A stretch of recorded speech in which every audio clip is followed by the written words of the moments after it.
Good morning, students. Since last period we are discussing the poem The Schoolboy written by William Blake. As you all know that he belongs to the romantic age of poetry in the English literature. In the last period we discussed some two stanzas. The first stanza is about the boy's wish. What is the boy's wish?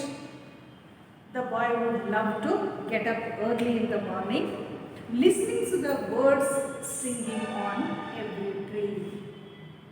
ಬೆಳಿಗ್ಗೆ ಬೇಗ ಹೇಳಬೇಕು ಅಂತಾನೆ. ಯಾಕೆ ಹೇಳಬೇಕು? ಪ್ರಕೃತಿಯಲ್ಲಿ ಆಗುವಂತಹ ಬದಲಾವಣೆಗಳನ್ನು ಕೇಳೋದಕ್ಕೆ, ನೋಡೋದಕ್ಕೆ. He also says that the distant huntsman blows his horn. ದೂರದಲ್ಲಿ ಬೇಟೆಗಾರ ಕಹಳೆ ಊದಿ ಪ್ರಾಣಿಗಳನ್ನು ಅಡ್ತಾ ಇದ್ದಾನೆ. ಸ್ಕೈಲಾರ್ಕ್ sings with me.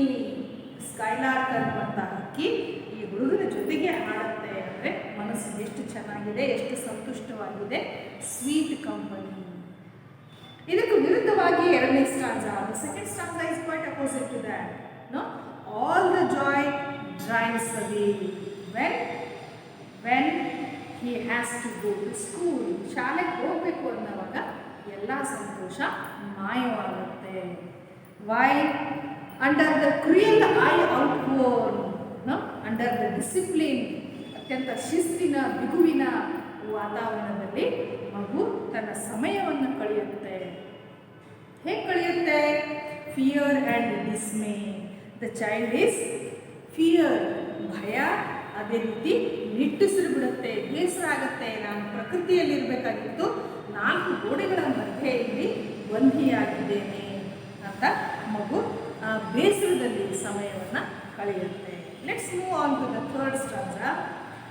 Then at times I drooping sit and spend many an anxious hour. Nor in my book can I take delight, nor sit in learning's grover. Born through with a daily shower.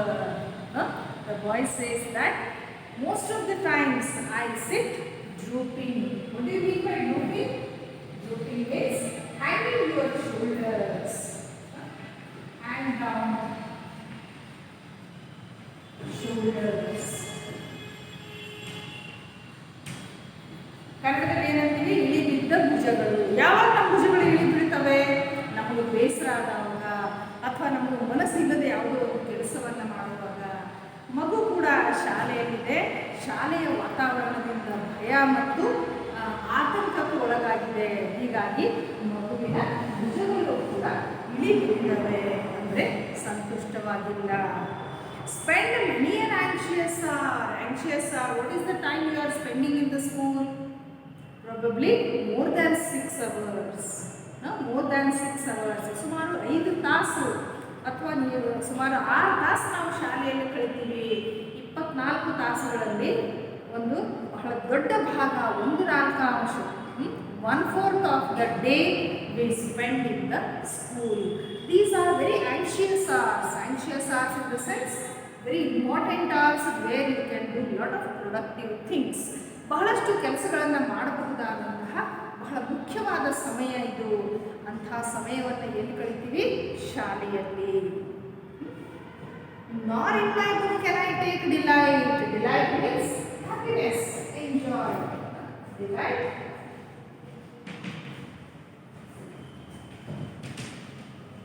Happiness. One has to enjoy. ಕಷ್ಟಪಟ್ಟು ಕಲಿಬೇಡ್ರಿ, ಇಷ್ಟಪಟ್ಟು ಕಲೀರಿ ಅಂತ ಹೇಳ್ತಾರಲ್ವಾ ಎಲ್ಲ ಶಿಕ್ಷಕರು ಹೇಳ್ತಾರೆ, ತಂದೆ ತಾಯಿಗಳು ಹೇಳ್ತಾರೆ. ಅದರ ಅರ್ಥ ಏನು? You should enjoy, you should be happy towards what you are doing. ಬಹಳ ಸಂತೋಷದಿಂದ ನಾವು ಕಲಿಬೇಕು. ಆದರೆ school boy is not happy, there is no happiness. What he says? I cannot take delight in books. I cannot enjoy the books. I cannot enjoy the books. ಚಿಕ್ಕವರಿರುವಾಗ ನೀವೆಲ್ಲ ಶಾಲೆ ಪುಸ್ತಕಗಳನ್ನು, ಹೊಸ ಪುಸ್ತಕಗಳನ್ನು ನೀವು ತಂದು ಕೊಟ್ಟ ತಕ್ಷಣ ನೀವೇನು ಮಾಡ್ತಿದ್ರಿ? ಬಣ್ಣ ಬಣ್ಣದ ಚಿತ್ರಗಳನ್ನು ನೋಡ್ತಾ ಇದ್ರಿ. ಸ್ವಲ್ಪ ದೊಡ್ಡವರಾದ ಮೇಲೆ 6, 7, 8ನೇ ಕ್ಲಾಸಿಗೆ ಬಂದವಾಗ ಕಥೆಗಳನ್ನೆಲ್ಲ ಓದ್ತಿದ್ರಿ. ಇವೆಲ್ಲವನ್ನು ಕೂಡ ನಾವು ಶಾಲೆ ಶುರುವಾಗೋದಕ್ಕೆ ಮಾಡ್ತಿದ್ವಿ ಶಿಕ್ಷಕರು ಪಾಠನ ಹೇಳೋದಕ್ಕಿಂತ ಮುಂಚೆ. That means we use to enjoy with our school and books. But the boy says, I cannot take interest in books. ಪುಸ್ತಕಗಳಲ್ಲಿ ನನಗೆ ಆಸಕ್ತಿ ಇಲ್ಲ. Nor sit in learning's bower. Learning's bower means a place where teaching learning activities going on. That means learning's bower is nothing but it is a school. Here we have to take it as a school. I don't want to sit in the school. I don't enjoy the books. Worn through with a dreary shower. What are the activities you have in the school? ಶಾಲೆಯಲ್ಲಿ ನಮಗೆ ಎಷ್ಟು ಕ್ಲಾಸ್ಗಳಿದ್ದಾವೆ, ಎಷ್ಟು period ಇದ್ದಾವೆ? 40 ನಿಮಿಷದ್ದಾದರೆ 8, 45 ನಿಮಿಷದ್ದಾದರೆ 7 ಪೀರಿಯಡ್ಗಳು. ಬೇರೆ ಬೇರೆ ವಿಷಯಗಳು 6 ವಿಷಯಗಳನ್ನು ನಾವು ಕಲಿತೀವಿ ಅಂದರೆ 6 ಅವಧಿಗಳು ಹಂಗಾಯಿತು. ಆಮೇಲೆ ಆಟಕ್ಕಾಗಿ ಅಂತ ಒಂದು ಆಮೇಲೆ ಕಂಪ್ಯೂಟರ್ ಶಿಕ್ಷಣಕ್ಕಾಗಿ moral education. There are so many periods. Each 45 minutes, every 45 minutes the teacher changes, subject changes. After 2 periods you have a short break. After 4 periods you have a lunch break. Continuous ಆಗಿ ನಾವು 7 ಅವಧಿಗಳನ್ನು ಕೂತು ಕೇಳೋದಿಲ್ಲ. ಎಷ್ಟೋ ಚಟುವಟಿಕೆಗಳು ನಡೀತಾ ಇರ್ತವೆ. We are all enjoying it. But the boy says very shower. What are these school activities? They are nothing but they are very shower. Very shower in the sense tiresome activity. Tiresome activity. ಯಾವುದರಲ್ಲಿ ನಮಗೆ ಆಸಕ್ತಿ ಇಲ್ಲ ಅಲ್ಲಿ ನಮಗೆ ಆಯಾಸ ಆಗುತ್ತೆ, ಬೇಸರ ಆಗುತ್ತೆ. ಆದರೆ ಆಸಕ್ತಿ ಇದೆ ಅಂತಂದಲ್ಲಿ ಯಾವುದೇ ಬೇಸರ ಇಲ್ಲ, ಆಯಾಸ ಇಲ್ಲ. When the child is not happy, he is not enjoying the school, he is not enjoying the books, and therefore he finds all the activities of the school tiresome. Maths teacher ಬರ್ತಾರೆ, ಒಂದು ಗಣಿತವನ್ನು ಮಾದರಿಯಾಗಿ ಬಿಡಿಸಿ ತೋರಿಸಿ 10 ಲೆಕ್ಕಗಳನ್ನು ಬಿಡಿಸೋದಕ್ಕೆ ಹೇಳ್ತಾರೆ. ಅಥವಾ ಜಾಮಿಟ್ರಿಯಲ್ಲಿ ಒಂದು ತ್ರಿಕೋನ ಅಥವಾ ಇನ್ನು ಯಾವುದೋ ಒಂದು ನಿಮಗೆ ಲೆಕ್ಕವನ್ನು ಕೊಡ್ತಾರೆ. ಭೂಗೋಳದ ಶಿಕ್ಷಕರು ಬರ್ತಾರೆ. Geography teacher will come and ask you to draw something, mark some points or codes. ಇವೆಲ್ಲವೂ ಉತ್ತಮವಾದ ಚಟುವಟಿಕೆಗಳು. ಬಹಳ ಸಂತೋಷದಿಂದ ಮಕ್ಕಳು ಇದರಲ್ಲಿ ಪಾಲ್ಗೊಳ್ಳಬೇಕು. ಆದರೆ ಮಗುವಿಗೆ ಇದು ಇಷ್ಟ ಇಲ್ಲ. ಹಾಗಾಗಿ ಮಗು ಏನಂದ್ರೆ ಟೈರ್ಸಮ್ ಆಕ್ಟಿವಿಟಿ, ಇದನ್ನೆಲ್ಲ ಮಾಡ್ತಾ ಮಾಡ್ತಾ ನಾನು ಸುಸ್ತಾಗ್ತಾ ಇದ್ದೀನಿ. How can the bird that is born for joy sit in a cage and sing? No? How can a child when fears annoy but droop his tender wing and forget his youthful spring? Now the poet enters. ಕವಿಗಳು ಈಗ ಮಾತಾಡ್ತಾ ಇದ್ದಾರೆ. ಇಲ್ಲಿ ತನಕ ಮಗು ಮಾತಾಡ್ತು. ಏನಂತ ಮಾತಾಡ್ತು? ಬೆಳಿಗ್ಗೆ ಬೇಗ ಹೇಳ್ಬೇಕಂತೀನಿ, ಹಕ್ಕಿಗಳ ಹಾಡು ಕೇಳಬೇಕು, ನಾನು ಕೂಡ ಹಾಡು ಹಾಡಬೇಕು, ಬಹಳ ಚೆನ್ನಾಗಿದೆ ಈ ವಾತಾವರಣ. ಶಾಲೆಗೆ ಹೋಗಬೇಕು ಅಂದರೆ ಬಹಳ ಬೇಜಾರಾಗುತ್ತೆ. ಯಾಕೆಂದರೆ ಶಾಲೆಯಲ್ಲಿ ಬಹಳ ಶಿಸ್ತು ಮತ್ತು ಕಠಿಣವಾದ ನಿಯಮಗಳಿದ್ದಾವೆ. ನನಗೆ ಪುಸ್ತಕದಲ್ಲಿ ಆಸಕ್ತಿ ಇಲ್ಲ, ಶಾಲೆಯ ಯಾವುದೇ ಚಟುವಟಿಕೆಗಳಲ್ಲಿ ಆಸಕ್ತಿ ಇಲ್ಲ. ಅದಕ್ಕೆ ಪ್ರತಿಯಾಗಿ ಕವಿ ಏನು ಹೇಳ್ತಾರೆ? How can the bird that is born for joy sit in a cage and sing? No? Look at the beautiful word he uses. What he says? Sit in a cage and sing. Most of us try to have pets. ನಾವು ಮನೆಯಲ್ಲಿ ಗಿಳಿ ಸಾಕ್ತೀವಿ, ಪಕ್ಷಿಗಳನ್ನು ಸಾಕ್ತೀವಿ, ಹಾಗೆ ನಾಯಿ, ಬೆಕ್ಕು ಇವುಗಳನ್ನು ಕೂಡ ಸಾಕ್ತೀವಿ. ನಾಯಿ ಬೆಕ್ಕಿಗೆ ಸಾಕಷ್ಟು ಸ್ವಾತಂತ್ರ್ಯ ಇದೆ, ಆದರೆ ಗಿಳಿ ಮತ್ತು ಪಕ್ಷಿಗಳು ಪಂಜರದಲ್ಲಿರ್ತವೆ. So they sit in a cage and we expect that they should sing. ನಾವೇನು ಬಯಸ್ತೀವಿ? ನಾವು ಹೇಳಿದ ಹಾಗೆ ಗಿಳಿಗಳು ಮಾತಾಡಬೇಕು. ಪಕ್ಷಿಗಳು ನಾವು ಬಂದ ತಕ್ಷಣವೇ ಭಾಳ ಖುಷಿಯಿಂದ ನಮ್ಮ ಜೊತೆಗೆ ಅಥವಾ ತಮ್ಮೊಂದಿಗೆ ಮಾತಾಡಿ ನಮಗೆ ಸಂತೋಷ ಕೊಡಬೇಕು. Is it possible?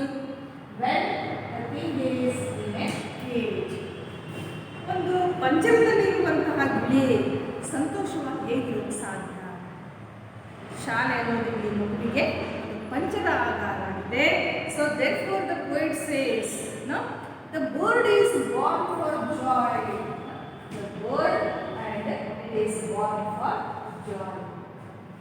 Birds, because they are independent, they are free to fly high anywhere, anytime. ಪಕ್ಷಿಗಳು ಸ್ವತಂತ್ರವಾಗಿದ್ದಾವೆ, ಅದಕ್ಕಾಗಿ ವಿಹಂಗಮ ಅಂತ ಹೇಳ್ತಾರೆ. ನಾವು ಆಕಾಶದಲ್ಲಿ ಎಷ್ಟು ಎತ್ತರಕ್ಕೆ ಎಷ್ಟು ದೂರಕ್ಕೆ ಹಾರ್ತಾ ಹೋಗ್ತದೆ. ಬಹಳ ಸಂತೋಷವಾಗಿರುವಂತಹ ಪಕ್ಷಿಗಳು. So they are born for joy. Even children are born for joy according to poet. ಮಕ್ಕಳು ಕೂಡ ಸಂತೋಷ ಪಡಬೇಕು ಅಂತಾನೆ ಹುಟ್ಟಿದವರು.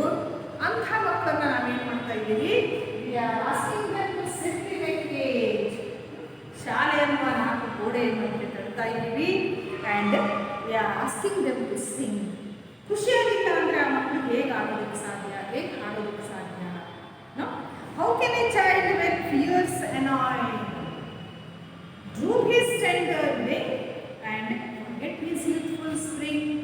ಅಯ್ಯೋ, ನಾನು ಇಲ್ಲಿ ಕೂತ್ಕೊಳ್ಳೋದಕ್ಕೂ ಕಾಡಿನಲ್ಲಿ, ಮನೆಯಲ್ಲಿ, ಪಕ್ಷಿಗಳ ಜೊತೆಗೆ ಅಥವಾ ಹಕ್ಕಿಗಳ ಜೊತೆಗೆ, ಪ್ರಾಣಿಗಳ ಜೊತೆಗೆ ಏನೇನನ್ನು ಕಲಿಬಹುದಾಗಿತ್ತು, ನಾನಿಲ್ಲಿ ಕೂತು ಸಮಯವನ್ನು ಕಳೀತಾ ಇದ್ದೀನಿ ಅಷ್ಟೇ ಅಂತ ಮಗು ಅಂದ್ಕೊಳ್ಳುತ್ತೆ. ಅದಕ್ಕೆ ಕವಿ ಕೂಡ ಏನು ಹೇಳ್ತಾರೆ, how can a child when fears annoy in the sense ಕಿರಿಕಿರಿ, ರಗಳೆ ಅಂತ ಹೇಳ್ಬೋದು.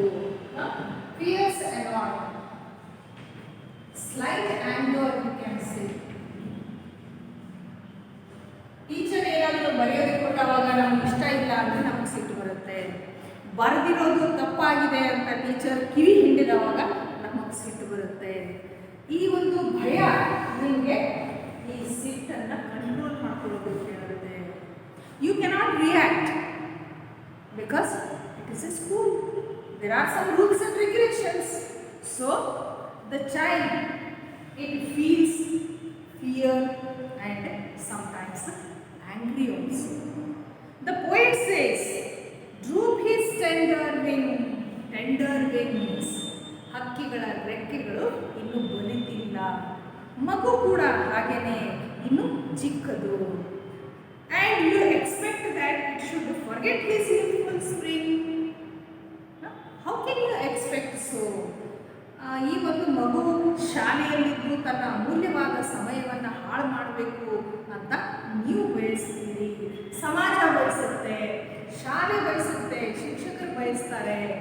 ಆದರೆ ಮಗು how can forget the youthful spring? Spring is the season. Spring ಅಂದರೆ ವಸಂತ ಕಾಲ ಅಂತ ಹೇಳ್ತೀವಿ. ವೆರಿ ಇಂಪಾರ್ಟೆಂಟ್ ಸೀಸನ್, ಬಹಳ ಇಂಪಾರ್ಟೆಂಟ್ ಸೀಸನ್. ವಸಂತ ಕಾಲದಲ್ಲಿ ಏನು ಬದಲಾವಣೆ ನೋಡ್ತೀವಿ? ಇಡೀ ಪ್ರಕೃತಿ ಹಸಿರಿನಿಂದ ತುಂಬಿ ಹೂವು ಕಾಯಿಗಳಿಂದ ನಳನಳಿಸ್ತಾ ಇದೆ. ಎಲ್ಲ ಕಡೆಗೂ ಬಹಳ ಸುಂದರವಾಗಿ ಕಾಣ್ತಾ ಇರುವಂಥ ದೃಶ್ಯಗಳಿದ್ದಾವೆ. ಇಂತಹ ಒಂದು ದೃಶ್ಯಗಳನ್ನು ನೋಡಿ ಅನುಭವಿಸಬೇಕಾದಂಥ ಮಗು ಎಲ್ಲಿದೆ? Cage. That is learning school. In the school the child is and it has droop its tender wing. ಹಾರೋದಕ್ಕೆ ಇಷ್ಟ ಇದೆ, ಹಾರೋದಕ್ಕೆ ಅವಕಾಶ ಇಲ್ಲ. ರೆಕ್ಕೆಗಳನ್ನು ಮುಗಿದುಕೊಂಡು ಹೇಗೆ ಹಕ್ಕಿ ಕೂತ್ಕೊಳ್ಳುತ್ತೋ ಮಗು ಕೂಡ ಹಾಗೆ ಶಾಲೆಯಲ್ಲಿ ಕೂತಿದೆ. And you expect that it should react. ಎಲ್ಲ ಪಾಠನೂ ಕಲಿಲೇಬೇಕು, ಎಲ್ಲ ಲೆಕ್ಕ ಮಾಡಬೇಕು, ಆಟ ಆಡಬೇಕು. ಆಟದ ಸಮಯದಲ್ಲಿ ಬೆಂಡ್ ಆದ ತಕ್ಷಣ ವಾಪಸ್ಸು ಒಳಗೆ ಕ್ಲಾಸಿಗೆ ಬರಬೇಕು. ಇದನ್ನೆಲ್ಲ ಕಾಯ್ದೆ, rules and regulations these are. And that is why this period is called as the spring. ಈ ಕಾಲ ಮಗು ಹೊಸ ಹೊಸ ವಿಷಯಗಳನ್ನು ಕಲಿಯುವಂಥ ಕಾಲ. ಹೀಗಾಗಿ ಇದು ಮಹತ್ವದ್ದು. ಆದರೆ ಮಗುವಿಗೆ ಇಷ್ಟ ಇಲ್ಲ, ಶಾಲೆನೇ ಇಷ್ಟ ಇಲ್ಲ ಮಗುವಿಗೆ. O father and mother, if buds are nipped and blossoms blown away, and if the tender plants are stripped of their joy in the springing day by sorrow and care's dismay. How is the situation? Now the next stanza, the poet is addressing to the parents. ಪೇರೆಂಟ್ಸಿಗೆ, ಪಾಲಕರಿಗೂ ಕೂಡ ಇಲ್ಲಿ ಕವಿ ಒಂದು ಮಾತನ್ನು ಹೇಳೋದಕ್ಕೆ ಬಯಸ್ತಾ ಇದ್ದಾರೆ. ಏನು ಮಾತು? If birds are nipped, bird ಅಂದರೆ ಮೊಗ್ಗು. ಮೊಗ್ಗನ್ನ ಚಿವುಟಿ ಬಿಟ್ರೆ, ಮೊಗ್ಗನ್ನ ಏನು ಪಕಳೆಗಳನ್ನು ಕಿತ್ತು ಬಿಟ್ರೆ ಅಥವಾ ಹರಿದು ಹಾಕಿದರೆ, ಮುರಿದು ಹಾಕಿದರೆ, birds are nipped. Nipped in the sense squeezed, I think.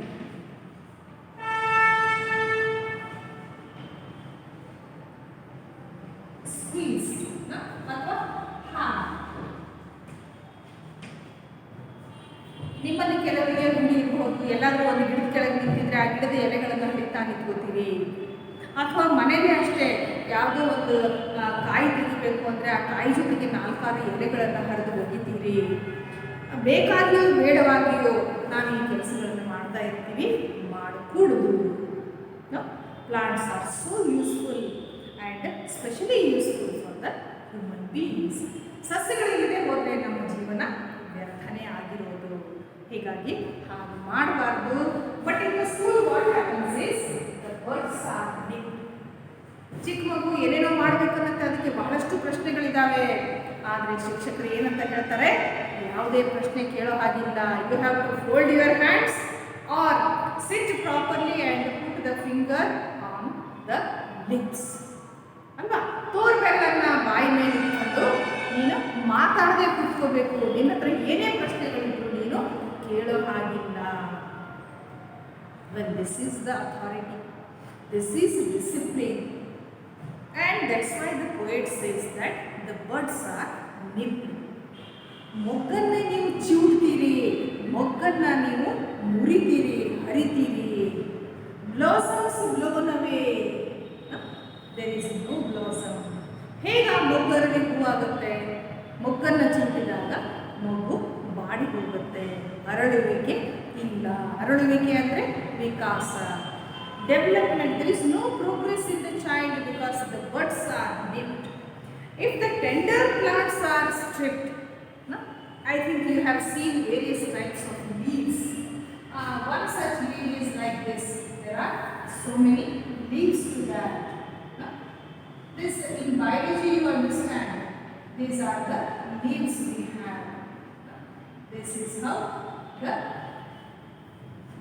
leaves are arranged. Now what we do is we just strip these leaves. ಈ ಎಲ್ಲ ಎಲೆಗಳನ್ನು, ಬೇವಿನ ಎಲೆ, ಕರಿಬೇವಿನ ಏನು ಹೆಸರನ್ನು ನೋಡಿದಿರ್ತಾನೆ, ಆ ಕರಿಬೇವಿನ ಎಲೆ ಅಥವಾ ಬೇವಿನ ಎಲೆಗಳನ್ನು ಹೇಗೆ ನಾವು ಒಂದು ಬೆರಳಿನಿಂದ ಜಗ್ಗಿ ಎಲ್ಲ ಎಲೆಗಳನ್ನು ತಗೋತೀವಿ, ತೆಗಿತೀವಿ. ಇನ್ the same way the child is also put in the school and all the leaves, these are the leaves of interest. ಈ ಎಲ್ಲ ಎಲೆಗಳು ಏನನ್ನು ಸೂಚಿಸ್ತವೆ? ಮಗುವಿನ ಮನದ ಆಲೋಚನೆಗಳನ್ನು. ಆದರೆ ಅದಕ್ಕಿಲ್ಲಿ ಅವಕಾಶ ಇಲ್ಲ. therefore the tender plants are stripped. ಎಳೆಯದಾದ ಈ ಆಲೋಚನೆಗಳನ್ನು, ವಿಚಾರಗಳನ್ನು ಶಿಕ್ಷಕರು ತಡೀತಾರೆ. ತಮ್ಮ ವಿಚಾರಗಳನ್ನು, ಪುಸ್ತಕದಲ್ಲಿ ಇರುವಂತಹ ವಿಷಯಗಳನ್ನು ವಿಸ್ತೃತವಾಗಿ ಹೇಳ್ತಾರೆ. ಅಂದರೆ ಮಗುವಿನ ಭಾವನೆಗಳಲ್ಲಿ ಬೆಲೆ ಇಲ್ಲ, ಮಗುವಿನ ಅನಿಸಿಕೆಯಲ್ಲಿ ಮಹತ್ವದ್ದಲ್ಲ. Of their joy in the springing day by sorrow and care's dismay. Sorrowful status it is. ಮಗುವಿಗೆ ಬಹಳ ದುಃಖ ಆಗುತ್ತೆ. ಅಯ್ಯೋ, ನಾನು ಅಲ್ಲಿ ಇರಬೇಕಾಗಿತ್ತು, ನಾನು ಇಲ್ಲಿದ್ದೀನಿ. ಹೊರಗಡೆ ದನ ಕಾಯುವಂತಹ ಹುಡುಗರು ಎಷ್ಟು ಸಂತೋಷವಾಗಿದ್ದಾರೆ. ಪಿಳ್ಳಂಗೂವಿ ಊದ್ಕೊಂಡು ಹಾಗೇನೆ ಏನು ದನಗಳನ್ನು ಓಡಿಸ್ತಾನೋ, ಕುರಿಗಳನ್ನು ಕಾಯ್ತಾ ಅವ್ರು ಏನು ಮಾಡ್ತಾ ಇದ್ದಾರೆ, ಬಹಳ ಆನಂದ ಪಡ್ತಾ ಇದ್ದಾರೆ. But I am not able to enjoy. The child feels very sorrow and cares dismay. ನಾವು all the teachers care the children. Am I right?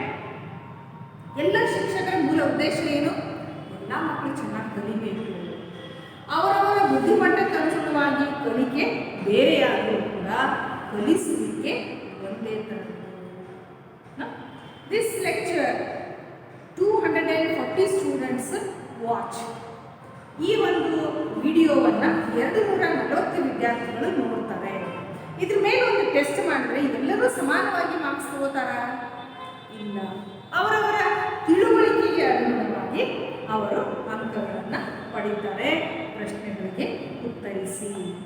Therefore, the poet says that though the children are cared by the teachers, though the children are cared by the parents, ಮಕ್ಕಳಿಗೆ ಮನೆಯಲ್ಲೂ ಕೂಡ ಅಷ್ಟೇ ಕಾಳಜಿ ಇದೆ, ಶಾಲೆಯಲ್ಲೂ ಕೂಡ ಶಿಕ್ಷಕರು ಕಾಳಜಿಪೂರ್ವಕ ಪ್ರತಿಯೊಬ್ಬರು ಅರ್ಥ ಆಗಿದೆಯಾ ಇಲ್ವಾ ಅಂತ ಪದೇ ಪದೇ ಹೇಳ್ತಾರೆ.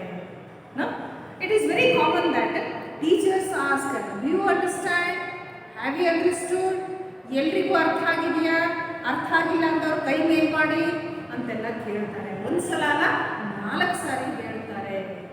That means they care for your development, but the child finds it dismay, fear.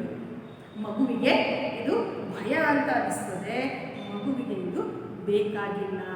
ಬಲವಂತದ ಮಾಘಸ್ನಾನ, ಒತ್ತಾಯಪೂರ್ವಕವಾಗಿ ನಾವಿಲ್ಲಿ ಏನೋ ಕೆಲಸ ಮಾಡ್ತಾ ಇದ್ದೀವಿ ಅಂತ ಮಗು ಅಂದ್ಕೊಳ್ಳುತ್ತೆ. How shall the summer arise in joy? What is the situation? The plants are stripped, the birds are nipped, and the blossoms blown away, and the sorrow and cares dismay. ಮಗುವಿನ ಸ್ಥಿತಿ ಹೇಗಾಗಿದೆ? ಬರ್ಡ್ಸ್ ಆರ್ ನಿಪ್ಡ್, ಅದರ ಆಸೆಗಳನ್ನೆಲ್ಲ ಮುಗ್ಗಿನಲ್ಲೇ ಚಿವುಟಿ ಹಾಕಿದ್ದಾರೆ, ಅದರ ಯೋಚನೆಗಳನ್ನೆಲ್ಲ ಹರಿದು ಬಿಟ್ಟಿದ್ದಾರೆ. ಅದು ಯೋಚನೆ ಮಾಡಿದ್ದನ್ನು ಹೇಳೋ ಹಾಗಿಲ್ಲ, ಶಿಕ್ಷಕರು ಕಲಿಸಿದ್ದನ್ನು ಹೇಳಿದ್ದನ್ನು ಒಪ್ಪಿಕೊಳ್ಳಬೇಕು. ಯಾವುದೇ ರೀತಿಯ ಸಂತೋಷ ಅಂತ ತನಗನಿಸಿದ್ದನ್ನು ಮಾಡೋ ಹಾಗಿಲ್ಲ, ಬದಲಾಗಿ ಟೈಮ್ ಟೇಬಲ್ನಲ್ಲಿ ಏನಿದೆ ಅದನ್ನು ಮಾತ್ರ ಮಾಡಬೇಕು. So though the teachers tell that they are caring, ಅವರೆಲ್ಲರೂ ಕೂಡ ಕಾಳಜಿ ಮಾಡ್ತಾ ಇದ್ದಾರೆ ಅನಿಸಿದ್ರು ಕೂಡ ಏನಂತ ಇದೆ, ಮಗು ಖುಷಿಯಾಗಿಲ್ಲ. How shall the summer arise in Joy?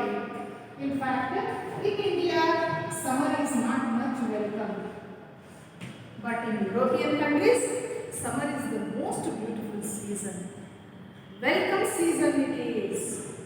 This time summer they love to have sun bath, they love to go and enjoy the heat and the sun, therefore they plan for holidays. ಬೇಸಿಗೆ ಅಂದರೆ ನಮಗೆ ಬೇಡ, ಬಹಳ ಸೆಕೆ. ಭಾರತದಲ್ಲಿ ಇತ್ತೀಚೆಗೆ ಡಿಫಾರೆಸ್ಟೇಷನ್ನಿಂದಾಗಿ ಅರಣ್ಯ ನಾಶ ಆಗಿ ಇನ್ನೂ ಕೂಡ ಏನು ಉಷ್ಣತೆ ಜಾಸ್ತಿ ಆಗ್ತಾ ಇದೆ. But in most of the European countries they love summer. ಅವರೆಲ್ಲರಿಗೂ ಬೇಸಿಗೆ ಅಂದರೆ ತುಂಬ ಸಂತೋಷ. How can the summer arise in joy? Yes, you have summer holidays, you plan for a tour, you plan for some extra classes or your classes habits that you want to improve. ನಿಮ್ಗೆ ಏನೋ ಇಷ್ಟ ಇದೆ ಅದನ್ನು ಮಾಡೋದಕ್ಕೆ ಕಲಿಯೋದಕ್ಕೆ ನೀವು summer vacation ಬೇಕು ಅಂತ ಹೇಳ್ತೀರಾ. ಹಾಗೆಯೇ ಎಲ್ಲ ಮಕ್ಕಳು ಕೂಡ ಸಮ್ಮರ್ ಬೇಕು ಅಂತ. ಆದರೆ ಶಾಲೆಯಲ್ಲಿರೋ ಮಗು it cannot enjoy the summer. How can the summer arise in joy? ಭಾಳ ಚೆನ್ನಾಗಿದೆ ಬಿಸಿಲು ಇವತ್ತು ಅಂತ ಮಗುವಿಗೆ ಅನಿಸೋದೇ ಇಲ್ಲ. ಯಾಕೆ? 8 ಗಂಟೆ ಆಯಿತು, ಶಾಲೆಗೆ ಹೋಗಬೇಕು, ಸ್ಕೂಲ್ ವ್ಯಾನ್ ಬರುತ್ತೆ, ಶಾಲೆಯಲ್ಲಿ 7 ಪಾಠಗಳನ್ನು ಅಥವಾ 7 ಅವಧಿಗಳನ್ನು ಕಳಿಬೇಕು. No, therefore the summer will not arise in joy. ಬೇಸಿಗೆ ಬಂದರೂ ಕೂಡ ಮಗುವಿಗೆ ಸಂತೋಷವಿಲ್ಲ. Or the summers fruits appear. What are the summers fruits? That you enjoy lot, you get the experience, first-hand experience, but the child is not able to get those fruits. In fact, I think all of you have observed, ನಾವು ಏನು ನೋಡ್ತೀವಿ, ಬೇಸಿಗೆಯಲ್ಲಿ ಬಹಳಷ್ಟು ರೀತಿಯ ಹಣ್ಣುಗಳು ಪ್ರಕೃತಿಯಲ್ಲಿ ನಮಗೆ ಸಿಗ್ತವೆ. ಕೆಲವು ಹಣ್ಣುಗಳು ವರ್ಷದ 12 ತಿಂಗಳು ಸಿಕ್ಕರೆ, ಕೆಲವು ಕೇವಲ ಬೇಸಿಗೆಯಲ್ಲಿ ಮಾತ್ರ. The king of the fruit, which is it? Mango. Yes, ಹಣ್ಣುಗಳ ರಾಜ ಮಾವಿನ ಹಣ್ಣು ವರ್ಷದ ಎಲ್ಲ ಕಾಲದಲ್ಲಿ ಸಿಗೋದಿಲ್ಲ, ಕೇವಲ ಬೇಸಿಗೆ ಶುರು ಆಗ್ತಿದ್ದ ಹಾಗೆ ಮಳೆಗಾಲ ಬರೋದಕ್ಕಿಂತ ಮುಂಚಿನವರೆಗೂ ಸಿಗುತ್ತೆ. ದೇರ್ಫೋರ್ ನಾವು the summers fruits in the sense in nature we have lots of fruits. What about the child? What are the fruits? It is the experience, it is the knowledge that the child gains. No, but when you are in the school, when you are in the 4 walls of a classroom, you cannot have the summers fruit. ನಾಲ್ಕು ಗೋಡೆಗಳ ಮಧ್ಯದಲ್ಲಿ ನಿಸ್ಸಾರವಾದಂಥ, ಬೇಡವಾದಂಥ, ಆಸಕ್ತಿ ಇಲ್ಲದ ವಿಷಯಗಳನ್ನು ಕಲಿಯುವಂಥ ಮಗು 90% result ಮಾಡಬೇಕು, first rank ಬರಬೇಕು, ಸ್ಕೂಲಿಗೆ ಟಾಪ್ ಮಾಡಬೇಕು ಅಂತೆಲ್ಲ ತಂದೆ ತಾಯಿ ಬೆಳೆಸ್ತಾರೆ. ಹೇಗೆ ಸಾಧ್ಯ? How is it possible? How shall we gather what Greaves destroy? The whole year you are not happy in the classroom. ಇಡೀ ವರ್ಷ ಮಗು ಶಾಲೆಯಲ್ಲಿ ಕ್ಲಾಸ್ನಲ್ಲಿ ಬಹಳ ಸಂತೋಷ ಪಟ್ಟಿಲ್ಲ, ಬಹಳ ಬೇಸರದಲ್ಲೇ ಸಮಯವನ್ನು ಕಳೆದಿದೆ. How shall we gather what Greaves destroy? ಇಷ್ಟು ಬೇಸರದಲ್ಲೇ ಕಳೆದಂತಹ ಸಮಯದ ಪರಿಣಾಮ ಚೆನ್ನಾಗಿರ್ಬೇಕು ಅಂದರೆ ಹೇಗೆ ಸಾಧ್ಯ?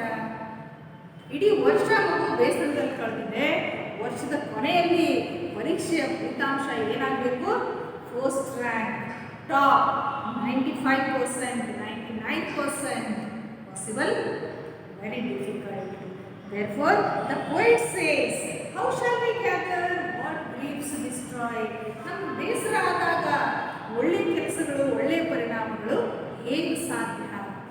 ಯಾವುದು ಬೇಡವಾಗಿರೋ ಮನಸ್ಸಿನಿಂದ ನಾವು ಒಂದು ಕೆಲಸ ಮಾಡ್ತೀವಿ ಅಂದ್ಕೊಂಡ್ರೆ ಆ ಕೆಲಸದ ಪರಿಣಾಮ ಚೆನ್ನಾಗಿರುವುದಿಲ್ಲ. I think science also accepts this. Positive and negative thinking and waves ಅಲ್ಲ. ನಾವು ಪಾಸಿಟಿವ್ ಆಗಿ ಯೋಚನೆ ಮಾಡ್ತೀವಿ. ಉದಾಹರಣೆಗೆ ನಿಮ್ಮ ತಾಯಿ ಅಡುಗೆ ಮಾಡ್ತಾ ಇದ್ದಾರೆ, ಅಡುಗೆ ಮಾಡುವಾಗ ಅವರೇನಂತಾರೆ, ಹಾಂ ಇದು ನನ್ನ ಮಗನಿಗೆ ಇಷ್ಟ, ಇದು ನನ್ನ ಮಗಳಿಗೆ ಇಷ್ಟ, ಮನೆಯವರಿಗೆ ಇಷ್ಟ, ಇದನ್ನು ಎಲ್ಲರೂ ಖುಷಿಯಿಂದ ತಿನ್ನಬೇಕು ಅಂತ ಬಹಳ ಪ್ರಸನ್ನ ಚಿತ್ತದಿಂದ, ಸಂತೋಷದಿಂದ ಅಡುಗೆಯನ್ನು ಮಾಡ್ತಾರೆ. ಹೀಗಾಗಿ ತಾಯಿ ಮಾಡಿದ ಅಡುಗೆ ಅಂದಾಗ ನಿಮಗೆಲ್ಲರಿಗೂ ಬಹಳ ರುಚಿಯಾದ ಅಡುಗೆ ಅಂತ. And if she is not happy, she has some problems, no? And the grief has destroyed her happiness. ಏನೋ ಒಂದು ಚಿಂತೆ, ಬೇಸರ, ನಿರಾಸೆ ಆ ತಾಯಿಗಿದ್ದವಾಗ ಮಾಡಿದ ಅಡುಗೆಗೆ ಜಾಸ್ತಿನೋ, ಖಾರ ಜಾಸ್ತಿನೋ, ಅಥವಾ ಉಪ್ಪು ಹಾಕೇ ಇಲ್ಲ, ಅಥವಾ ಏನೋ ಕೊರತೆ ಇದೆ, ಚೆನ್ನಾಗಿಲ್ಲಮ್ಮ ಇವತ್ತು ಅಡುಗೆನೇ ಚೆನ್ನಾಗಾಗಿಲ್ಲ ಅಂತ ಹೇಳ್ತೀವಿ ಅಲ್ವಾ? ಸೊ ಮಗು ಕೂಡ ಶಾಲೆಗೆ ಬಂದು ಮನಸ್ಸಿಲ್ಲದ ಮನಸ್ಸಿನಿಂದ ಶಾಲೆಯಲ್ಲಿ ಸಮಯ ಕಳೆಯುತ್ತೆ. ವರ್ಷದ ಕೊನೆಯಲ್ಲಿ ನಾವೇನು ಕೇಳ್ತೀವಿ? ಒಳ್ಳೆ ರಿಸಲ್ಟ್ ಕೇಳ್ತೀವಿ. How is it possible? The poet says, how shall we gather what Greaves destroy? ಈಗಾಗಲೇ ಬೇಸರ ಪಟ್ಟಿರೋ ಮಗುವಿನಿಂದ ನಾವು ಏನು ಒಳ್ಳೆಯದನ್ನು ಅಪೇಕ್ಷೆ ಮಾಡಬಹುದು? Or bless the mellowing year. Based on present, our future is decided, not on the past. We have to work for present so that our future will be bright. Now, bless the mellowing year. After first year, you will move on to second year, and then you will choose a career for graduation. ನೀವು second year ಮುಗಿದ ನಂತರ ಯಾವುದೋ ಒಂದು ಕೋರ್ಸನ್ನು ಆಯ್ಕೆ ಮಾಡ್ಕೊತೀರಿ, ಅದರಲ್ಲಿ ಮುಂದುವರಿತೀರಿ. ಹಾಗಿರುವಾಗ ಆಯ್ಕೆ ಮಾಡ್ಕೊಂಡಿರೋ ಕೋರ್ಸ್ ನಿಮಗೆ ಆಸಕ್ತಿದಾಗಿರಬೇಕು, ನಿಮಗೆ ಇಷ್ಟ ಆಗಿರಬೇಕು. ಅಪ್ಪ ಹೇಳಿದ್ರು, ಅಮ್ಮ ಹೇಳಿದ್ರು, ಫ್ರೆಂಡ್ಸ್ ಹೇಳಿದ್ರು ಅಂತ ಖಂಡಿತ ಹಾಗೆ ಮಾಡಬಾರ್ದು. ಅವರ ಆಯ್ಕೆಯಲ್ಲ ಜೀವನ, ನಿಮ್ಮದು ಆಯ್ಕೆ ಕೂಡ ನಿಮ್ಮದೇ ಆಗಿರಬೇಕು. So bless the mellowing year. If you are not happy, how can the next year future be pleasant?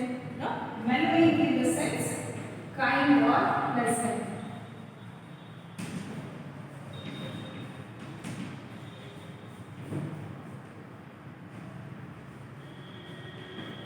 We all expect that the child should bring good result. The college expects that you should work hard and come first, score highest marks, 100% out of out. ಹೀಗೆಲ್ಲ ನಾವು ಅಪೇಕ್ಷೆ ಇಟ್ಕೊಂಡಾಗ ಅಲ್ಲಿ ಸಂತೋಷವಾಗಿ ಕೆಲಸ ಮಾಡಿದ್ರೆ ಮಾತ್ರ ಅದು ಸಾಧ್ಯ. If you are working hard, then there is pleasant future. ಒಳ್ಳೆ ಫ್ಯೂಚರ್ ಇದೆ. ಮನಸ್ಸಿಲ್ಲದ ಮನಸ್ಸಿನಲ್ಲಿ ಒಂದು ಹುಡುಗನೋ ಹುಡುಗಿನೋ MBBS ಮಾಡಿ ಡಾಕ್ಟರ್ ಆಗ್ತಾರೆ, ಅವರಿಗೆ ಆ ಕೆಲಸದಲ್ಲಿ ಆಸಕ್ತಿಯೇ ಇಲ್ಲ. So what is the future? Future is not pleasant. Future is not at all very bright. When the blasts of winter appear, Blasts of winter in the sense heavy gusts of snowfall. ಯುರೋಪಿನ ಎಲ್ಲ ದೇಶಗಳಲ್ಲಿ ಚಳಿಗಾಲ ಬಹಳ ಕಷ್ಟದ ಕಾಲ. ಯಾಕೆಂದರೆ ವಿಪರೀತ ಹಿಮಪಾತವಾಗುತ್ತೆ. ಈಗ ನೀವು ಬಹುಶಃ ಮಲಗೋ ಮುಂಚೆ ಗುಡ್ ನೈಟ್ ಅಂತ ಹೇಳ್ತೀರಿ, ಬೆಳಗ್ಗೆ ಎದ್ದ ತಕ್ಷಣ ಗುಡ್ ಮಾರ್ನಿಂಗ್ ಅಂತ ಹೇಳ್ತೀರಿ. What is the background of all this? ಭಾರತದಲ್ಲಿ ನಾವೇನು ಹಾಗೆ ಹೇಳಬೇಕಾದ ಅವಶ್ಯಕತೆ ಇಲ್ಲ. ಯಾಕೆಂದರೆ ಎಂಥದೇ ಚಳಿಗಾಲ ಇದ್ದರೂ ಕೂಡ ನಾವು ಮಲಗುವಾಗ ಆರಾಮ್ ಮಲಗ್ತೀವಿ, ಬೆಳಿಗ್ಗೆ ಎದ್ದೇ ಹೇಳ್ತೀವಿ. But in most of the European countries the snowfall is heavy. In fact, they sleep in the night. There is no guarantee that they will be able to open the door next morning. ಬೆಳಗ್ಗೆ ಎದ್ದು ಬಾಗಿಲು ತೆಗಿಯೋಕ್ಕಾಗತ್ತೆ ಅನ್ನೋ guarantee ಇಲ್ಲ ಅಲ್ಲಿ ಜನರಿಗೆ. ಅಷ್ಟೊಂದು ಹಿಮಪಾತ, ಹಾಗೆ ಅಷ್ಟೊಂದು ಹಿಮ ಬಿದ್ದು ಮನೆಗಳೇ ಮುಚ್ಚಿ ಹೋಗ್ಬೋದು. ಬಾಗಿಲು ತೆಗಿಯೋಕ್ಕಾಗದಷ್ಟು ಹಿಮ ಬಾಗಿಲಿಗೆ ಬಂದು ಜಮೆ ಆಗ್ಬೋದು. ಹೀಗಾಗಿ ಅಕಸ್ಮಾತ್ ಹಾಗಾಗಿಲ್ಲ, ಬಾಗಿಲು ತೆಗೆದ್ವಿ ಅಂದರೆ ಇಟ್ಸ್ ಎ ಗುಡ್ ಮಾರ್ನಿಂಗ್. ಒಂದು ವೇಳೆ ಬಾಗಿಲು ತೆಗಿಯೋಕ್ಕೆ ಬರಲಿಲ್ಲ, ಮನೆ ಕಾಣ್ತಾ ಇಲ್ಲ, ಹಿಮ ಸುತ್ತುವರ್ಕೊಂಡ್ಬಿಟ್ಟಿದೆ, ಯಾರಿಗೂ ಫೋನ್ ಮಾಡೋದಕ್ಕಾಗೋದಿಲ್ಲ ಅಥವಾ ಕರೆಯೋದಕ್ಕೆ ಕಿಟಕಿಗಳು ಕೂಡ ಹಿಮದಿಂದ ಆಗ ನಿಜವಾಗ್ಲೂ it's not a good morning, but it is the worst morning. So the poet says that when the blasts of winter appear. ಶಾಲೆಯಲ್ಲಿ ಬ್ಲಾಸ್ಟ್ಸ್ ಆಫ್ ವಿಂಟರ್ ಅಂದರೆ ಏನು?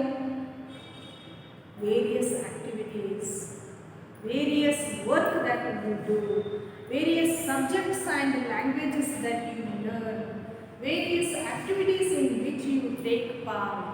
ಅನೇಕ ಚಟುವಟಿಕೆಗಳು ಶಾಲೆಯಲ್ಲಿ ವರ್ಷವಿಡೀ ನಡೀತಾ ಇರ್ತವೆ. ಆ ಎಲ್ಲ ಚಟುವಟಿಕೆಗಳು ಒಂದು ಉತ್ತಮ ಪರಿಣಾಮ, ಬ್ರೈಟ್ ಆ್ಯಂಡ್ ಪ್ಲೆಸೆಂಟ್ ಫ್ಯೂಚರ್, ಒಳ್ಳೆಯ ಒಂದು ಪರಿಣಾಮವನ್ನು ಕೊಡಬೇಕು.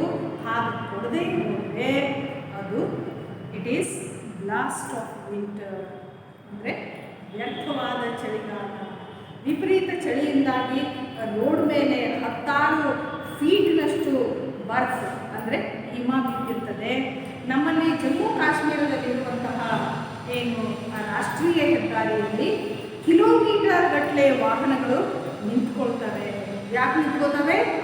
ರಸ್ತೆ ಮೇಲೆ ಗಾಡಿ ಓಡಿಸೋದಕ್ಕೆ ಸಾಧ್ಯವಿಲ್ಲ, ಅಷ್ಟು ಹಿಮ ತುಂಬಿದೆ. ಎಲ್ಲ ಕೆಲಸಗಾರರು ಆ ಹಿಮವನ್ನು ದೂರ ಏನು ತೆಗಿಯೋದಕ್ಕೆ ಅಥವಾ ಎಳೆದು ಅದನ್ನು ಪಕ್ಕಕ್ಕೆ ಸರಿಸೋದಕ್ಕೆ ಪ್ರಯತ್ನ ಮಾಡ್ತಾ ಇರ್ತಾರೆ. That may take long hours. ಅದು ದಿನಗಟ್ಟಲೆ ನಡೀಬಹುದು. ಯಾಕಂದರೆ ಇವರು ತೆಗೆದಷ್ಟು ಮತ್ತೆ ರಾತ್ರಿ ಹಿಮಪಾತವಾಗ್ತಾ ಇರ್ತದೆ. Therefore they have to wait till the road is clear. So in the school also we can compare this that the summer will not arise in joy. ಬೇಸಿಗೆಯಲ್ಲಿ ಸಂತೋಷ ಪಡಬೇಕು, ಮಗುವಿಗೆ ಆ ಸಂತೋಷ ಸಿಗೋದಿಲ್ಲ. ಯಾಕಂದರೆ ಅದು 4 ಗೋಡೆಗಳ ಮಧ್ಯದಲ್ಲಿ ಶಾಲೆಯಲ್ಲಿದೆ. And there will be no summers foods. You expect 90%, 100%. When child is not happy, what will that do? ನೀವೆಲ್ಲರೂ ತಾರೆ ಝಮೀನ್ ಪರ್ ಅಂತ ಸಿನಿಮಾ ನೋಡಿದ್ದೀರ, ಹಿಂದಿ ಸಿನಿಮಾ. ಅದರಲ್ಲಿ ಮಗುವಿಗೆ ಏನು ತೊಂದರೆ ಇದೆ? ಮಗುವಿಗೆ ಶಾಲೆಗೆ ಇಷ್ಟ ಇಲ್ಲ. ಮಗು ಒಳ್ಳೆ ಚಿತ್ರಗಳನ್ನು ಬರೆಯೋದಕ್ಕೆ ಇಷ್ಟಪಡುತ್ತೆ. ಶಾಲೆಯಲ್ಲಿ ಮಗು ಪಾಠವನ್ನು ಕೇಳಿ ಬರೆಯೋದೆಲ್ಲವೂ ಕೂಡ ಅಸಂಬದ್ಧವಾಗಿರುತ್ತೆ. ಉದಾಹರಣೆಗೆ 3 ಬರೀಬೇಕು ಅಂದರೆ ಆ ಮಗು 3 ಹೀಗೆ ಬರೆಯುತ್ತೆ. 6 ಬರೀಬೇಕು ಅಂದರೆ ಆ ಮಗು 6 ಹೀಗೆ ಬರೆಯುತ್ತೆ. ಅನೇಕ ಅಕ್ಷರಗಳು ವಿಚಿತ್ರವಾಗಿ ಬರೆಯುತ್ತೆ. ಯಾಕೆ? ಅದಕ್ಕೆ ಆಸಕ್ತಿ ಇಲ್ಲ. So summer's fruits will not appear, and in the same way you cannot gather what leaves destroy. ಭಾಳ ಬೇಸರದಲ್ಲಿ ಗಿಡಗಳ ಕಳೆದೇ ಹೋಗ್ಬಿಟ್ಟಿದ್ದಾವೆ, ಅಲ್ಲಿ ನಿಮಗೆ ಒಳ್ಳೆಯ ಪ್ರತಿಫಲ ಸಿಗೋದಿಲ್ಲ. In the same way bless the mellowing year when the blast of winter appear. ಹಿಮಪಾತ ಆಗಿ ಇಡೀ ಒಂದು ವಾತಾವರಣ ಹಾಳಾಗ್ಬಿಟ್ಟಿದೆ. How can you think of the present year? ನಾಳೆ ಚೆನ್ನಾಗಿರುತ್ತೆ, ಮುಂದಿನ ವರ್ಷ ಚೆನ್ನಾಗಿರುತ್ತೆ ಅಂತ ಹೇಳೋದು ಬಹಳ ಕಷ್ಟ. So the poem tells us about some important facts. What are those important facts? Formal schooling. We are all having formal schooling. What is formal schooling? Where you take admission, you have to come regularly, wear uniform, wear identity cards, carry your books, write your notes, question answers, attend the examinations and do all the activities instructed by the teacher. ಇದು ಔಪಚಾರಿಕ ಶಾಲೆ. ಇನ್ನೊಂದಿದೆ informal schooling, ಅನೌಪಚಾರಿಕ ಶಾಲೆ. ನಮ್ಮಜ್ಜ ಅಥವಾ ನಿಮ್ಮಜ್ಜ ಶಾಲೆನೇ ಕಲ್ತಿರ್ಲಿಕ್ಕಿಲ್ಲ, ಆದರೂ ಕೂಡ ಅವರು ಜೀವನವನ್ನು ನಡೆಸಿದರು. ಹೇಗೆ? ಸಮಾಜದಿಂದ ಕಲಿತರು, ಮನೆಯವರಿಂದ ಕಲಿತರು, ಅನುಭವಗಳಿಂದ ಕಲಿತರು, ಪ್ರಕೃತಿಯನ್ನು ನೋಡಿ ಕಲಿತರು. They watch the nature, learn. They experience something, learn. With family and society they have learn. ನಾವು ಕೂಡ ಕಲಿತೀವಿ, ಆದರೆ ಅದ್ರ ಜೊತೆಗೇನೆ ಫಾರ್ಮಲ್ ಸ್ಕೂಲಿಂಗ್ ಇವತ್ತು ಬಹಳ ಮಹತ್ವ ಪಡ್ಕೊಂಡಿದೆ. ಯಾರನ್ನೇ ಭೇಟಿಯಾದರೂ ಕೂಡ ಅವ್ರು ಕೇಳೋ ಪ್ರಶ್ನೆ ಏನು ಅಂದರೆ, ಎಷ್ಟು ಕಲ್ತಿದೀಯಾ, ಏನು ಮಾಡ್ತಾ ಇದ್ದೀಯಾ ಅಂದರೆ ಶಿಕ್ಷಣ ಮಹತ್ವದ್ದು. So formal schooling is not taking away the joy of the childhood. The drooping shoulders and the enjoyment is not there. ನಾವು ಮುಖ್ಯವಾಗಿ ನಮ್ಮ ಮನಸ್ಥಿತಿಯನ್ನು ಸರಿ ಮಾಡ್ಕೋಬೇಕಾಗಿದೆ. ಶಾಲೆ ಅವಶ್ಯಕ. The child doesn't like it. That means you cannot bind, you cannot free. There are some norms which you have to follow. ಸರಿ, ಒಂದು ನೌಕರಿಗಾಗಿ SSLC pass ಆಗಿರಬೇಕು, PUC ಪಾಸ್ ಆಗಿರಬೇಕು ಅಂತ ಇರುವಾಗ ಆ ಒಂದು ಶಿಕ್ಷಣವನ್ನು ನಾವು ಮಾಡಲೇಬೇಕು, ಕಲಿಯಲೇಬೇಕು. Right? Therefore, formal education is necessary. But what we have to think is, the child is not hanging down the shoulders. ಮಗುವಿನ ಮನಸ್ಸಿಗೆ ಬೇಸರ ಆಗದ ಹಾಗೆ ಶಿಕ್ಷಣ ಪದ್ಧತಿ ಬದಲಾಗಬೇಕಾಗಿದೆ. It should not hinder the growth of the child. ಮಗುವಿನ ಬೆಳವಣಿಗೆಯಲ್ಲಿ, ಅದರ ಬುದ್ಧಿವಂತಿಕೆಯನ್ನು ಬಳಸುವುದರಲ್ಲಿ ಯಾವುದೇ ತೊಂದರೆ ಆಗಬಾರದು. ಅತಿಯಾದ ಕಾನೂನು ಕಟ್ಟಳೆಗಳು ಮಗುವಿನ ಸಂತೋಷವನ್ನು ಹಾಳು ಮಾಡ್ತವೆ. ಹೀಗಾಗಿ ಆಗಾಗ ಬಹಳಷ್ಟು ಚಟುವಟಿಕೆಗಳನ್ನು ಇಟ್ಟು activity oriented schools today we have. So the poet wants to drag our attention towards formal schooling and its loopholes. ಏನು ದೋಷ ಇದೆ ನಮ್ಮ ಔಪಚಾರಿಕ ಶಿಕ್ಷಣದಲ್ಲಿ, ಹೇಗೆ ಸರಿ ಮಾಡ್ಕೋಬಹುದು ಅನ್ನೋದನ್ನು ಕವಿ ಇಲ್ಲಿ ಹೇಳೋದಕ್ಕೆ ಪ್ರಯತ್ನ ಪಡ್ತಾ ಇದ್ದಾರೆ. He is not against formal schooling. We all know that William Blake did not go to school for many years, but still he is not against formal education. That is what we have to remember. ಶಾಲೆಗಳು ಬೇಕು, ಶಿಕ್ಷಣ ಅವಶ್ಯಕ ಅನ್ನೋದನ್ನು ಖಂಡಿತವಾಗಿಯೂ ನೆನಪಿಟ್ಕೋಬೇಕು. ಆದರೆ ಕಲಿಕೆ ಆಸಕ್ತಿದಾಯಕವಾಗಿರಲಿ. Let the child enjoy learning. It should not be a punishment to the child. That is what we have to understand. Therefore, what we find is, formal education sometimes will not allow you to express what you want, what you feel. But there are opportunities, there are stages, there are platforms where you can exhibit your talents. Right? I hope you enjoyed the poem. Read the poem at least some 3-4 times, and first and second part of the comprehension, write answers to all those questions. Third one is not that necessary, and try to remember the important points. So that was the poem, The School Boy. I hope you enjoyed the class. Thank you.